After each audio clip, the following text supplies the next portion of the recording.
Iako je Novi Sad poznat kao domaćin najvećim svetskim i evropskim prvenstvima, nema većeg ni lepšeg sportskog događaja do olimpijade.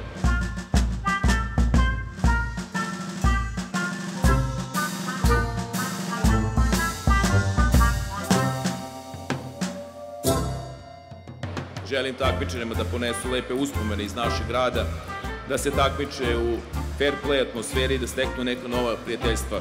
Ponosni smo što Savez za školski sport grada Novog Sada ima čak 19.500 učenika i učenica uključenih u sistem školskog sporta na godišnjem nivou. Raduje me što će ovaj sportski događaj doprineti tome da Novi Sad ugosti više od 550 školskih timova, odnosno preko 6.000 učenika. Oni će se takmičiti u sportovima na više od 17 sportskih terena u prisustvu svojih nastavnika fizičkog vaspitanja koji će u našem gradu ovom povodom biti oko 500.